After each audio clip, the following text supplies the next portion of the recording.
it was a reach. I feel like this was a really big stretch. And I would have rather you have talked about one of your own experiences. It makes me think maybe you were prepared.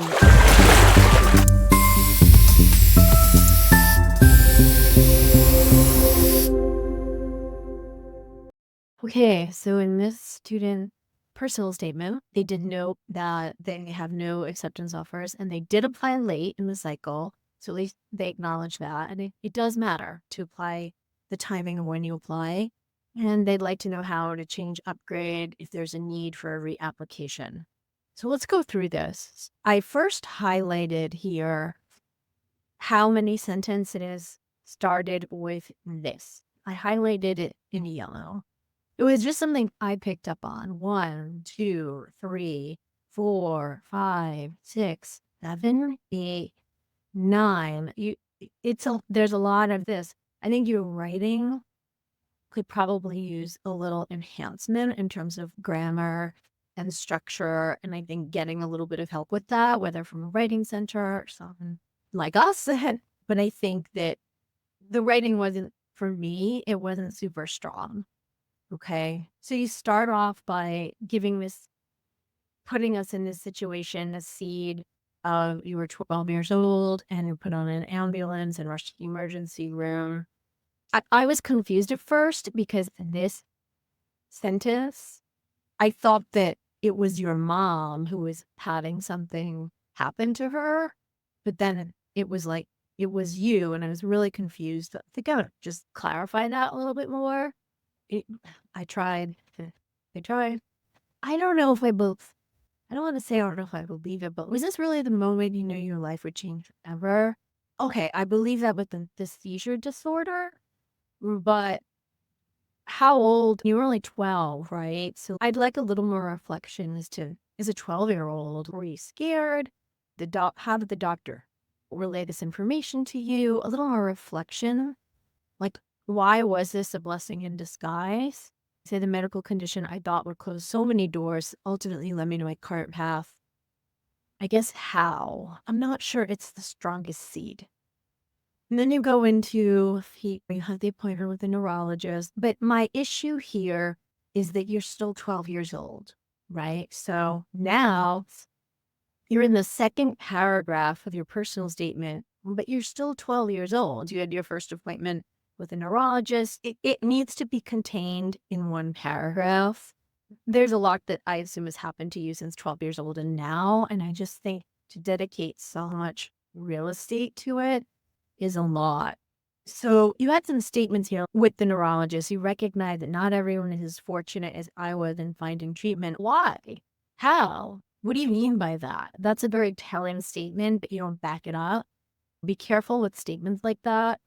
How do you know that? How did you recognize that? And then all of a sudden you're conducting epilepsy research. Following the discharge, you had your first appointment. You were 12.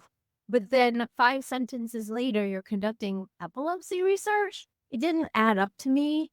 I think there was a big gap for me. And I think that has to be filled. So then, however, there was something missing, the ability to connect with patients. And I feel like it just jumps a little bit around because then you go back to the neurologist here, right? So there's no natural trajectory or progression. I don't like when students say this, like, becoming a doctor is the path for me or the field for me. I think it's a calling, right? Becoming a doctor really is a calling. You are committing yourself to an extremely meaningful life where you are selflessly devoting yourself, your knowledge to help cure people, treat people. So to refer to it as a field or a path, I think it's very like high school. What kind of path do you want to go down? Oh, I'd love to go down the healthcare path. But being a physician is so much more than that. And I think that a sentence like this one kind of diminishes it in a way. I don't like when students go on and on. Okay, here's my pre-med experience, and then I shadowed, and then I took classes. Admissions knows that there's a progression. I don't think you really need to come out and say this. I was confused where you said like a sense of isolation emerged.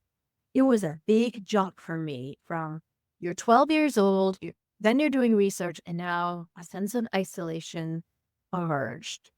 You were volunteering, and you offer some context. You were volunteering at Legacy Hospital, and you were one of few people of color amidst a predominantly white staff.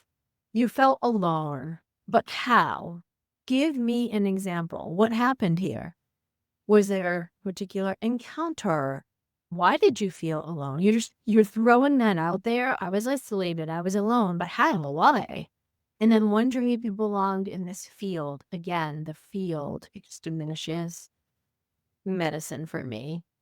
And then a turning point came where you had patients with similar backgrounds. It reminded you of your own experience. Again, so many of this, right? This reminded, this highlighted, this emphasized. This highlighted a critical gap in patient care. What gap? What's the gap? Give me an example. Give me a patient. Give me an anecdote. You're telling a lot and you're really not showing. This emphasized the need for a diverse physician workforce. That's a bam kind of statement without really backing it up with some examples. And then you said your calling from that point on was to help reduce barriers and also students. But again, I want examples. I want more showing. You're just telling me. Now you get to traveling to Sudan. And although it seems like this is a very big part of your life and an enriching experience where you got immense exposure and you're very dedicated to the Sudanese people.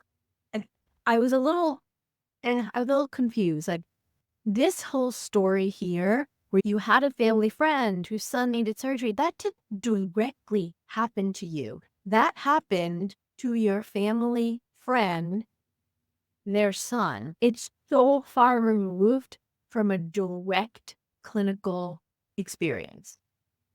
It was a reach. I feel like this was a really big stretch. And I would have rather you have talked about one of your own experiences. It makes me think maybe you weren't prepared in your application and you didn't have enough experiences to talk about.